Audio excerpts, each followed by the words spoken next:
নবীকে আল্লাহ তাআলা কি মেসেজ দিয়া দুনিয়াতে পাঠালেন আমরা সেদিকে অবলোকন করি না। আমরা সবে মেরাজ আসলে পাগল হয়ে যাই। আমরা মসজিদের ইমাম সাহেব হুজুরে গিয়া বলি, হুজুর মেরাজ কোন দিন, হুজুর সবে মেরাজ কোন দিন। কিন্তু এই মেরাজে আল্লাহর নবী সাল্লাল্লাহু আলাইহি ওয়াসাল্লাম যে মূল হাদিয়া আমাদের জন্য নিয়ে এসেছিলেন, আমরা সেই ব্যাপারে একান্তই গাফিল। এই মেরাজের অন্যতম এই মেরাজে রাসূলুল্লাহ সাল্লাল্লাহু আলাইহি ওয়াসাল্লামের উপরে উম্মতে মুহাম্মাদের জন্য আল্লাহ তাআলা যে হাদিয়া দিয়েছেন সেটা হচ্ছে 5 ওয়াক্তের নামাজ। ছিল 50 ওয়াক্ত, কমাতে কমাতে আল্লাহ তাআলা 5 ওয়াক্তের নামাজ নির্ধারণ করলেন। আর এই 5 ওয়াক্তের নামাজ যদি কেউ যথাযোগ্য মর্যাদায় আদায় করে, আল্লাহ রাব্বুল আলামিন আমার আপনার আমলনামায় 50 ওয়াক্তের সওয়াব লিখে দিবেন। অথচ আমরা এই মেরাজ মানি, কিন্তু এই নামাজের ব্যাপারে আমরা গাফিল। আল্লাহ তাআলা আমাদের সবাইকে 5 ওয়াক্তের নামাজ পড়ার তৌফিক দান করুন, সকলে পড়ি আমিন। এত বিশাল কোরআনুল কারীমের মাহফিল, এত বিশাল আয়োজন, দিন রাত কমিটির ঘুম নাই, খাবার নাই, কিচ্ছু নাই, দিন রাত কষ্ট করে প্রতি বছর আপনাদের জন্য কোরআনুল কারীমের একটা মাহফিলের আয়োজন করেন। এই মাহফিলের মূল সবক হচ্ছে আমরা অন্ততপক্ষে প্রতিনিয়ত 5 ওয়াক্তের নামাজ পড়ব। রাজি আছি ইনশাআল্লাহ? দেখেন, আল্লাহ নবী সাল্লাল্লাহু আলাইহি ওয়াসাল্লাম যখন দুনিয়াতে ফিরে আসলেন, আল্লাহ তাআলা বলেন, আমার নবী, আপনাকে আমি সূরা বাকারার শেষ 2টা আয়াত হাদিয়া দিলেন। আল্লাহর নবী সাল্লাল্লাহু আলাইহি ওয়াসাল্লামকে আল্লাহ তাআলা বলেন, আমার হাবিব, আপনার উম্মতের মধ্য থেকে আমার যে বান্দা বান্দী শিরক মুক্ত ইবাদত করে, আমার সাথে কাউকে শরীক না করে আমার কাছে আসবে, আমি আল্লাহ রাব্বুল আলামিন তাকে ক্ষমা ঘোষণা করলাম। তাহলে মিরাজের শিক্ষা হচ্ছে নামাজ আর শিরক মুক্ত ইবাদত। আল্লাহ নবী সাল্লাল্লাহু আলাইহি ওয়াসাল্লামকে ওই রাত্রিতে আল্লাহ তাআলা হাউজে কাউসারের পানি পান করাবেন আর হাউজে কাউসার দেবেন বলে আল্লাহ তাআলা ওয়াদা করেছেন। এবার হাউজে কাউসারের পানি পান করার জন্য আমরা রাজি আছিনি, কিন্তু কিয়ামতের দিন কিছু কিছু মানুষকে আল্লাহ তাআলা পর্দা মাঝখানে দিয়া দেবেন, এদের হাউজে কাউসার নসিব হবে না। আল্লাহর নবী সাল্লাল্লাহু আলাইহি ওয়াসাল্লাম আল্লাহকে বলবেন, আল্লাহ, এরা তো আমার উম্মত। আল্লাহ তাআলা বলবেন, ও আমার হাবিব, এরা আপনার উম্মত ঠিক আছে, কিন্তু আপনি যখন দুনিয়া থেকে চলে এসেছেন, আপনি যখন দুনিয়া থেকে বিদায় নিয়ে চলে এসেছেন, তখন ওই সমস্ত আপনার উম্মতেরা আপনার ধর্মে আমার ধর্মে এমন কিছু নতুন নতুন বিষয় বলে আবিষ্কার করেছে যা আপনার এবং আপনার সাহাবীর আমলে ছিল না।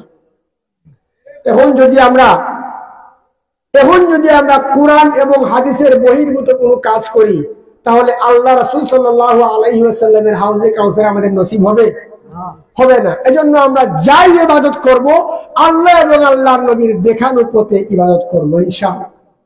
এবার আসেন আমার মূল কথায়। মেরাজের ঘটনা আপনারা অনেকেই শুনেছেন। আল্লাহ নবী সাল্লাল্লাহু আলাইহি ওয়াসাল্লাম মেরাজ করে দুনিয়ায় চলে আসলেন। এখানে একটা ছোট্ট নফল ইবাদতের কথা বলি। আল্লাহ রাব্বুল আলামিনের হাবিব যখন সিদরাতুল মুনতাহায় বসা আছেন, সেই সময়ের একটা ঘটনা, আল্লাহর নবী দুনিয়াতে এসে হযরত বেলাল রাদিয়াল্লাহু তাআলা আনহুকে ডেকে বললেন, ও বেলাল, তোমার একটা ছোট্ট আমলের কথা আমাকে একটু বলো। এবার আপনারা বলেন দেখি, সাগরের পানির সাথে কুয়ার পানি কখনো মিলবে নি?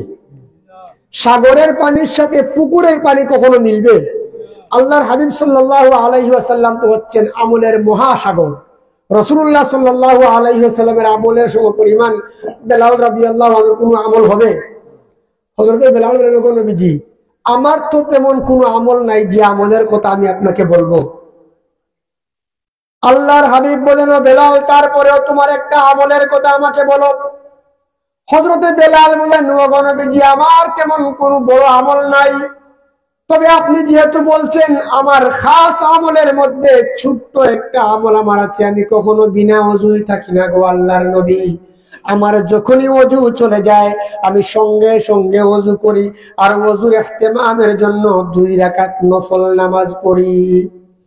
আল্লাহর নবী ডেকে বলেন, বেলাল, এই আমল তুমি কোনোদিন কখনো ছেড়ে দিও না, কারণ পবিত্র মেরাজের রাতে হযরত জিবরাইল আলাইহিস সালাম আমাকে যখন সিদরাতুল মুনতাহায় একা ছেড়ে চলে গিয়েছেন, তখন আমার একা একা বড় একাকিত্ব ভাব মনে হলো। তখন আমার মনে হয়েছিল তুমি বেলাল আমার চতুর্দিকে ঘোরাফেরা করতেছো। এজন্য তাহিয়াতুল ওযুর আমল করার আমরা চেষ্টা করব।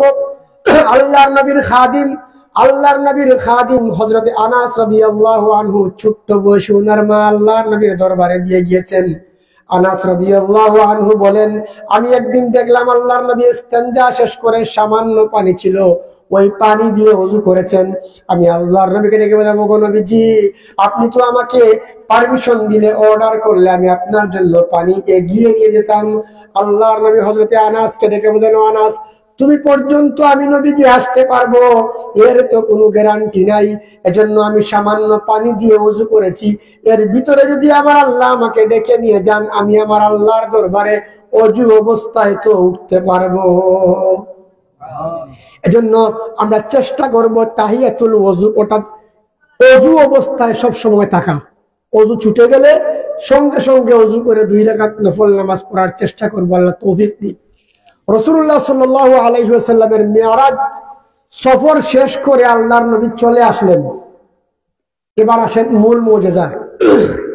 যখন আল্লাহর নবী মিরাজের সফর শেষ করে দুনিয়াতে আসলেন, দুনিয়াতে এসে ঘরে ঢুকে দেখলেন যে দরওয়াজা ধাক্কা দিয়ে গেছিলেন সেই দরওয়াজা তখনও নড়তেছে।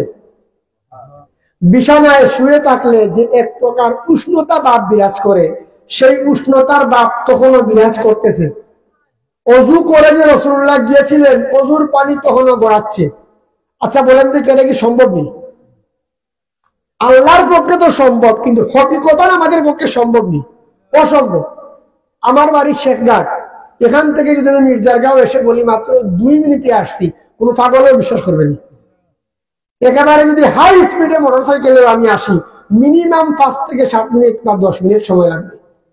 কিন্তু আল্লাহর নবী এক রাত্রিতে গেলেন মসজিদে হারাম থেকে মসজিদে আকসায়, আবার সেখান থেকে মহাকাশ পাড়ি দিয়ে, 7 আকাশ পাড়ি দিয়ে, চন্দ্র, সূর্য, গ্যালাক্সি, মিল্কি ওয়ে, আরো কত কি, এগুলা পাড়ি দিয়ে 7 আকাশ পাড়ি দিয়ে আরশে আজিমে গেলেন, আবার এক রাত্রিতে দুনিয়ায় চলে আসলেন। এটা কেমনে সম্ভব? এটা অবশ্যই সম্ভব। এজন্য আল্লাহ তাআলা সূরা বনী ইসরাইল শুরু করে প্রথমেই বলেছেন সুবহানাল্লাহ, অর্থাৎ সমস্ত দুর্বলতা, সমস্ত অক্ষমতা থেকে মুক্ত আমি আল্লাহ আমার হাবিবকে, আমার বান্দাকে ইসরা করেছি। আহলুস সুন্নাত ওয়াল জামাত আমাদের আকীদা, আল্লাহর নবীকে আল্লাহ তাআলা মেরাজ করিয়েছেন, এটা সত্য, এ নিয়ে আমাদের মধ্যে কোনো ইখতিলাফ নাই। কিন্তু মেরাজ যখন আসে তখন আমাদের দেশে কিছু নাস্তিকরা মাথা ছাড়া দিয়ে উঠে। এরা বিভিন্ন প্রশ্ন উত্থাপন করে যে এক রাত্রিতে ইসলামের নবী মুহাম্মদ কেমনে চলে গেলেন, আবার কেমনে চলে আসলেন। আল্লাহ নবী সাল্লাল্লাহু আলাইহি ওয়াসাল্লাম মিরাজের সফর শেষ করে এসে হযরত আবু বকর রাদিয়াল্লাহু তাআলা আনহুকে বললেন, আবু বকর, আমি তো এক রাত্রিতে মেরাজ করে এসেছি, আল্লাহ তাআলা আমাকে আসমান দেখিয়েছেন, জান্নাত জাহান্নাম দেখিয়েছেন, আমার জন্য স্পেশাল বালাখানা আল্লাহ তাআলা তৈরি করে দিলেন। বিস্তারিত বর্ণনা করে আল্লাহর নবী হযরত আবু বকর রাদিয়াল্লাহু আনহুকে বললেন। আবু বকর রাদিয়াল্লাহু আনহু এক বাক্যে বিশ্বাস করে নিয়ে বললেন, ওগো নবীজি, আপনি যা বলেছেন তা সত্য বলেছে। রাসূলুল্লাহ প্রশ্ন করেন, আবু বকর, তুমি কি একটাও প্রশ্ন করো নাই? আবু বকর সিদ্দিক বলেন, ওগো নবীজি, আপনি হচ্ছেন সেই ব্যক্তি যার কথা জীবনে কোনোদিন কখনো মিথ্যা হয় নাই, হবেও না। কারণ এই আবু বকর কোন আবু বকর? যে আবু বকর রাদিয়াল্লাহু আনহু আল্লাহর নবীর মক্কার জিন্দেগির কঠিন সময়ের সাথী, হিজরতের সাথী আল্লাহ তাআলা এমন কবুল করেছেন যে আবু বকর রাদিয়াল্লাহু আনহুর ইন্তেকালের পরে আল্লাহ তাআলা আল্লাহর নবীর সাথে কবরের সাথী বানিয়ে দিয়েছে। গারে সূরে যখন শত্রুপক্ষরা এসে চতুর্দিকে ঘেরাও করে ফেললো, আল্লাহর নবী সাল্লাল্লাহু আলাইহি ওয়াসাল্লামকে হযরত আবু বকর বলছেন, ওগো নবীজি, আমরা তো পাকড়াও হয়ে যাব, আমাদের কি হবে? হযরত আবু বকর সিদ্দিক রাদিয়াল্লাহু আনহুর জবাবে আল্লাহর হাবিব বললেন, ও আবু বকর, লা তাহজান, চিন্তা করো না, ইন্নাল্লাহা মা'ানা, অবশ্যই আল্লাহ আমাদের সাথে আছে। সেই আবু বকর সিদ্দিক রাদিয়াল্লাহু আনহু কোনো প্রশ্ন করেন নাই।